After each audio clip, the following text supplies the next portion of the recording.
నీళ్లు పోసి వెంచిన పూలను పట్టించుకోడత్తా నీ కొడుకు మట్టి పెట్టమంటామని పట్టించుకోలేదే నా కొడుకు. అయ్యో కోరి కోరి కొంత పళ్ళు కొందామంటే పళ్ళు కొనడత్తా నీ కొడుకు పండ్లు కొంటే పొద్దు పోతాదేమో అని మళ్ళొచ్చి కొంటున్నాడే కొడుకు. పళ్ళు కొట్టలేడే పూలు ముట్టలేడే పానమంతా నొప్పి నొప్పి ఎద్దడేందే అంత దేకు దేకు అన్న గొంతన్న నన్ను దేకడేమత్తా నీ కొడుకు కోడలని సొక్కు సాలు సలాయనే అందుకే దేకలే నా కొడుకు.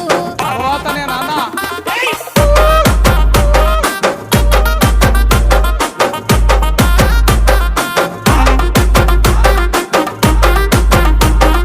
మహేష్ జిందాల్వాలి గుడిసెలున్నగా గుల్లనియమంటే లొల్లి చెత్తాడత్తా నీ కొడుకు